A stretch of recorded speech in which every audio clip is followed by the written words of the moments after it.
I'm not afraid to admit when I'm wrong. In fact, I'd rather know the truth, even if it means that I'm wrong. And so with that, I'll say I was completely wrong about Trump. The media played me. They played me really good. See, I was a Bernie Sanders fan. I had the t-shirts and everything because I saw that he actually cared about the people, a real politician who actually cared. And I was going to vote for him until something weird happened. They just kept bulldozing him. And then when March 2020 happened, I thought they were trying to bulldoze him again.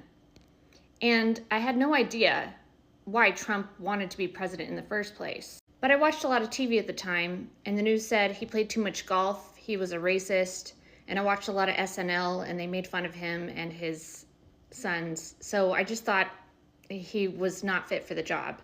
And I hate to admit, the more that I watched the TV, the more angrier I got at Trump, and without any really good reason. But I had turned off the TV around 2019. And when March 2020 happened, I needed answers because something was off. I needed to know who was on our side and who wasn't. So I was searching all over online for answers as to what was going on and who was the good guys. So I watched Trump live on the White House news briefings on my laptop since I didn't have TV. Every Monday he went live, and I was carefully observing him. He was straightforward, like a businessman, staying hopeful and optimistic and working with what we had at the time. And I saw the other side completely spin everything into fear and chaos and projections months out into the future. I knew that he wasn't trying to push fear, and I could see clearly that he definitely wasn't a bad person. He was a leader. He was positive.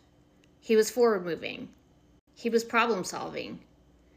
While the other side was focused on the problem and how to suppress me as a citizen, stifle my life. It felt like they were taking away my freedom. Then I watched the news completely spin what he said into something he totally didn't even say. That was a wake-up call. But around March 2020, I talked to a friend, and he said that Trump was in there for a reason. And he started to let me know what was really going on, and suddenly everything started to make sense. And I realized why Trump was president in the first place. At that point, all I cared about was good people who were protecting my country and my freedom. Whether it was Bernie or it was Trump. I was just glad that somebody was on my side. I'll say I had the TV off for about a year when I woke up to Trump being a good guy. A lot of people in your ear, a lot of media, a lot of hearsay can really screw up your logical thinking process. It did mine. And I was doing a lot of positive thinking and meditating, so I was able to stay calm even in that difficult situation. I was able to stay hopeful and optimistic because I knew there were good guys. I knew there was somebody fighting for us. I'm sorry to say that this election, I can't vote for a woman, although I really want a woman in the White House. But for me, this isn't about a man versus a woman. This is about who's going to protect our country, our freedom, and the freedom of future generations. Trump is a person who should lead this country. He's made several statements saying, "I'm returning power to you, and the best is yet to come." He also said, "I can't tell everybody what's really going on." When it comes down to a leader of our country, we can't look at outer appearances. We have to look at their character. Trump is a businessman who worked his way up to the top. He didn't drug deal. He didn't people traffic. He's never even drank alcohol his entire life. But everybody calls him a racist. I can't recall any words that he's ever said that were racist.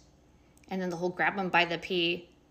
If you watch that clip, there's a lot more that's going on. In fact, there's been quite a lot more that's been going on that we don't really understand.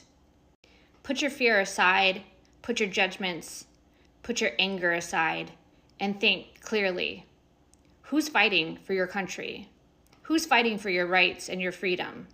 This isn't about man versus woman, and this isn't about the person who smiles the most or giggles the most. It's about the person who addresses topics, solves problems, and protects freedom of our country. Take another look at him, because you're missing it. You're missing being alive during the greatest president in world history. During one of the greatest events in world history. There's some new technology coming that's going to change everything, and Trump's going to help make sure that we get to the other side, that we get to a world where we can build and collaborate with less corruption, with less lies and manipulation, with more logic and clear understanding of what's really happening in our world. Finally, the shadows, the lies, the deceit, those days are coming to an end. Please think clearly about who's the deceitful one and who's the one who's on your side. I used to get triggered too. It's okay to say you're wrong. It doesn't matter. What matters is that we pivot when we have new data and a new understanding, that we put away fear and anger and we think logically and critically about our future and who we want leading it. For me, there's only one clear choice, and that's Trump.